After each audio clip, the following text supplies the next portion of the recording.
अपने शरीर और बुद्धि को ऐसे बनाओ कि आपकी बुद्धि और शरीर के आगे कोई भी दुख और सुख और सर्दी गर्मी सब समान लगे, उसका आप पर कोई भी फर्क ना पड़े। ऐसे खुद को बनाने के लिए एक रहस्यमय प्राचीन रास्ता है। उसी रास्ते के बारे में हम आज कहानियों के माध्यम से जानेंगे।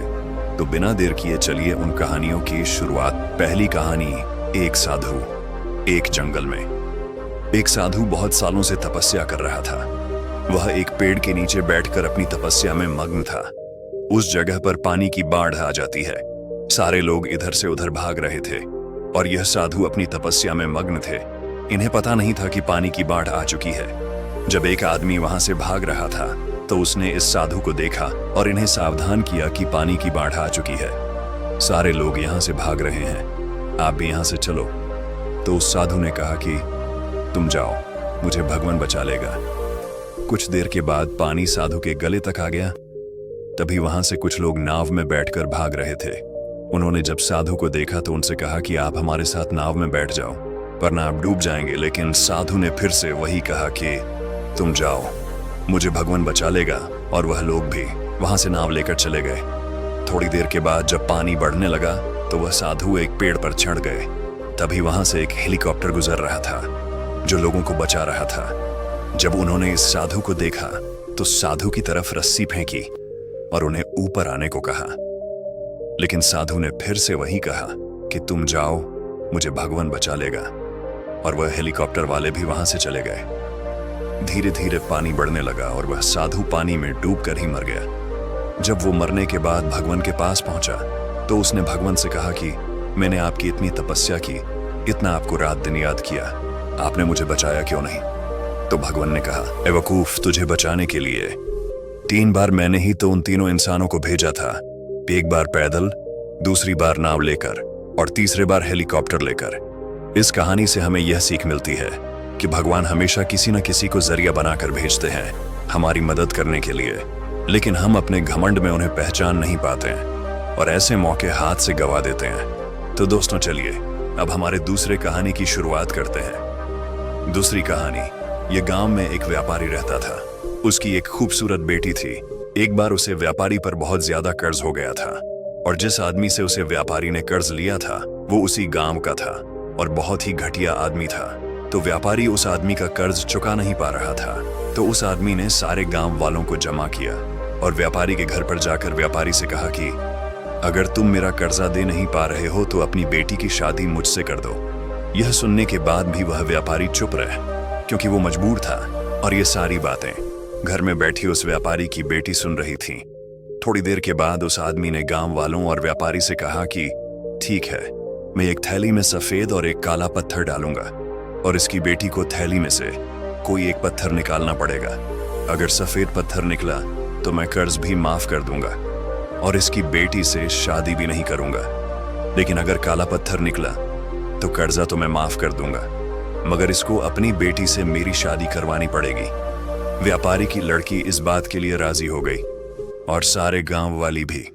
उस आदमी ने थैली के अंदर सबके सामने 2 पत्थर डाले, लेकिन बड़े ही चालाकी से। उस आदमी ने दोनों ही पत्थर उस थैली में काले डाले थे और यह व्यापारी की बेटी को दिख गया था कि थैली के अंदर दोनों ही पत्थर काले थे।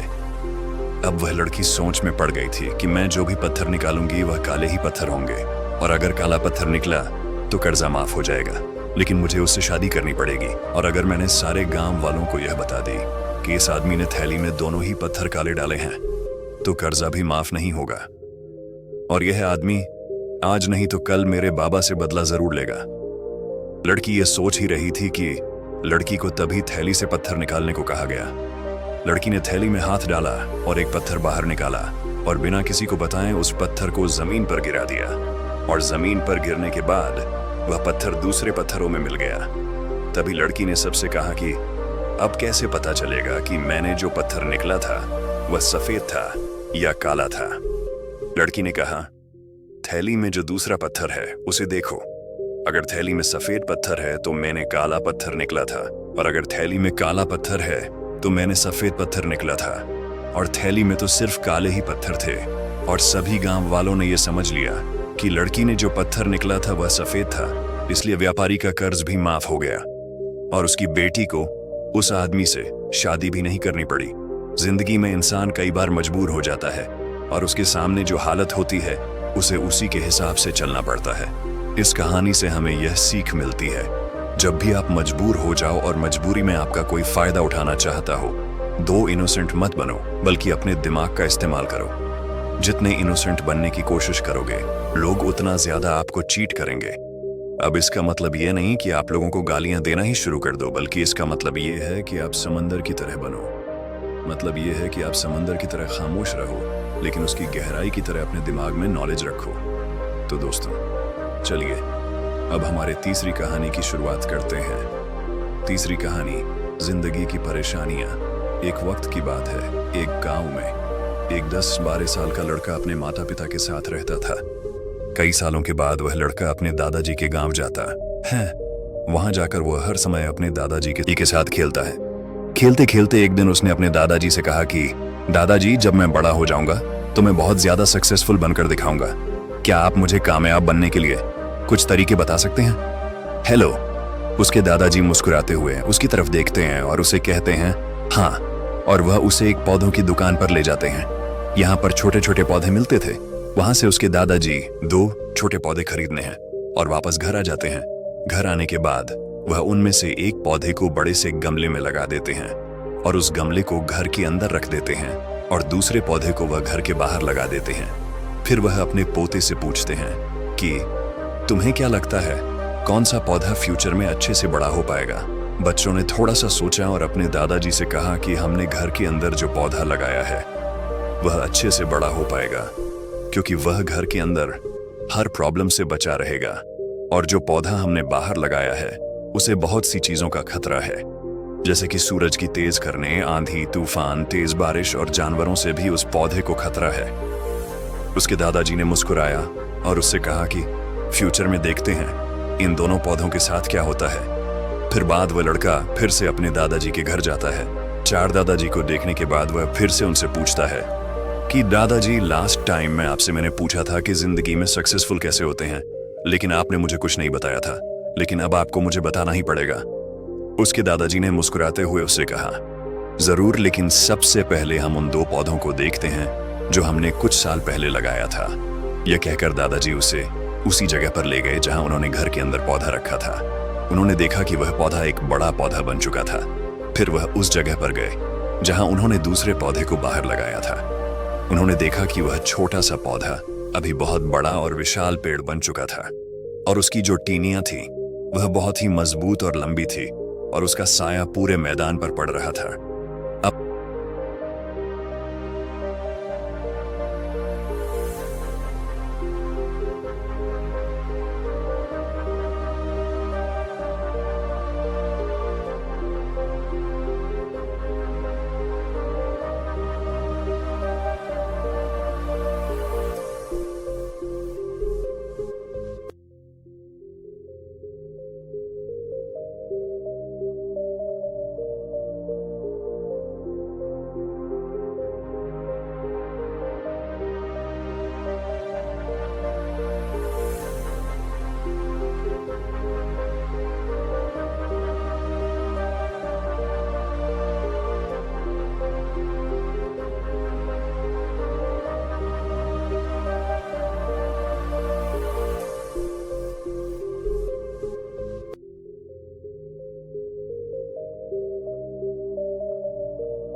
तो दोस्तों, आज का ये वीडियो यहीं पर समाप्त होता है। फिर एक नई कहानी के साथ मिलते हैं।